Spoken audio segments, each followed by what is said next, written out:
2013년 미국의 악명 높은 세실 호텔, 연쇄살인마 리처드 라미레스가 머물렀던 곳으로도 유명한 이곳에서 기묘한 실종 사건이 발생합니다. 엘리베이터 CCTV에 찍힌 한 여성이 마치 보이지 않는 무언가에 쫓기듯 이상한 행동을 보이다가 흔적도 없이 사라졌습니다. 이 사건으로 인해 최근 대만의 한 사건도 재조명되었습니다. 2008년 대만, 한밤중에 딸과 함께 엘리베이터를 탄 어머니가 내린 후 그들은 영원히 사라졌습니다. 이들은 어디로 사라진 걸까요? 두 사건은 어딘가 많이 닮아 있었습니다. 먼저 2013년 LA에서 발생한 이 사건은 엘리사 램 사건으로 알려져 있습니다. 엘리사 램은 21세 캐나다 출신 대학생으로 LA에 여행을 오게 되었고 2013년 1월 31일 세실 호텔에 체크인합니다. 그녀는 매일 부모님께 연락을 했지만 그날 이후로 연락이 끊기게 되죠. 램과 연락이 되지 않자 그녀의 부모는 경찰에 실종 신고를 했고 경찰은 즉시 수사를 시작했습니다. 세실 호텔은 오래된 싸구려 호텔로 온갖 범죄가 발생한 것은 물론 위치한 지역도 LA에서 가장 치안이 좋지 않은 지역이었습니다. 경찰은 이 지역의 특성상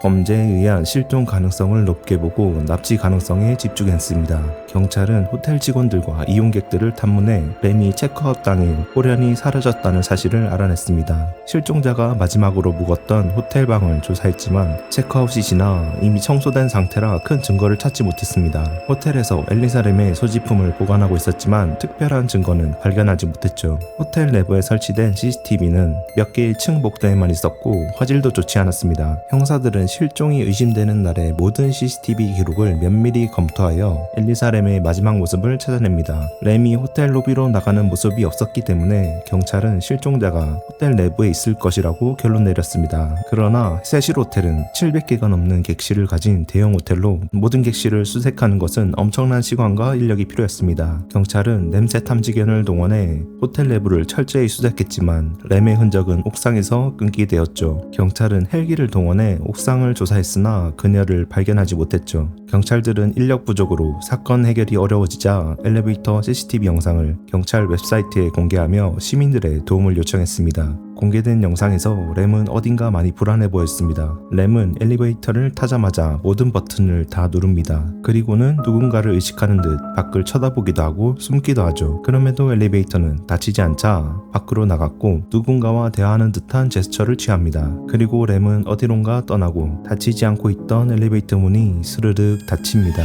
이 영상은 괴상한 내용과 함께 빈 엘리베이터가 비정상적으로 작동하는 모습까지 포함되어 있어 논란이 되었고 수사에 도움이 되기보다는 많은 루머와 음모론을 양산하게 되었습니다. 그렇게 진전 없이 수사가 진행되는 도중 2월 19일 호텔 객실에서 물의 수압이 낮고 색깔과 맛이 이상하다는 투숙객의 불만이 들어옵니다. 그리고 곧바로 옥상의 물탱크를 조사합니다. 물탱크는 문이 열려 있었고 램의 시체가 알몸 상태로 발견됩니다.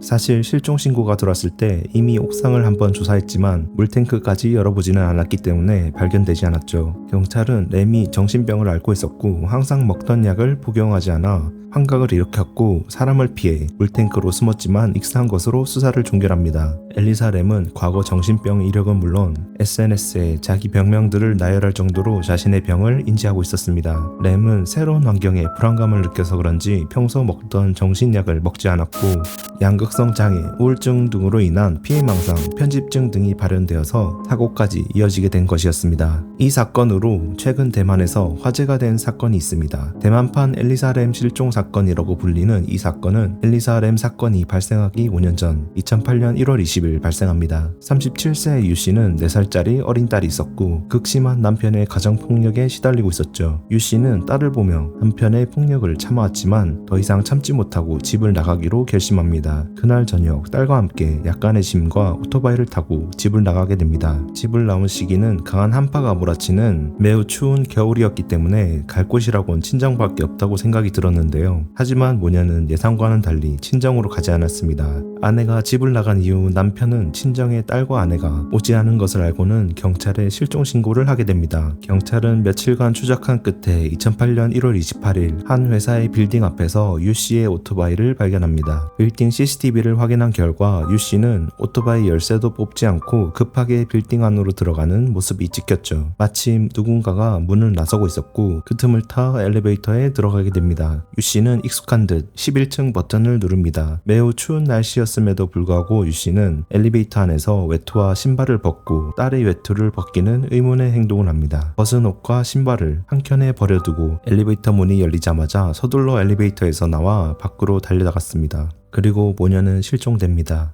사건 발생 후 경찰은 대규모 인력을 동원해 사건 빌딩을 층별, 호별로 수색하고 조사했으며 물탱크, 저장실, 간이 공간, 지하 배전반 등 모든 장소를 수색합니다. 엘리사 램 사건과는 다르게 사람이 들어갈 수 있는 모든 공간을 조사했죠. 거의 빌딩 안팎을 다 뒤졌지만 유씨 모녀의 어떠한 물품도 흔적도 발견되지 않았습니다. 모녀가 갈 수 있는 곳은 건물 내부밖에 없었습니다. 왜냐하면 엘리베이터에서 내린 후 다시 모녀가 엘리베이터를 타고 내려오는 모습이 CCTV에 찍히지 않았고 관리실이 빌딩의 유일한 입구였으며 CCTV가 입구 상단에 설치되어 있어 어떤 사람도 CCTV를 피해서 나올 수 없었습니다. 그리고 유씨는 램과는 달리 정신병을 앓고 있지도 않았고 지극히 정상적인 상태였습니다. 유씨의 어머니도 왜 딸이 저 빌딩으로 갔는지 전혀 모르겠다고 답합니다. 그렇게 사건은 점점 미궁으로 빠지게 됩니다. 경찰은 유씨 모녀의 신용카드, 금융카드, 건강보험카드 및 각종 멤버십 카드 등을 조회했으나 아무런 단서를 찾지 못했습니다. 경찰은 현대사회에서 아무도 사회활동의 흔적을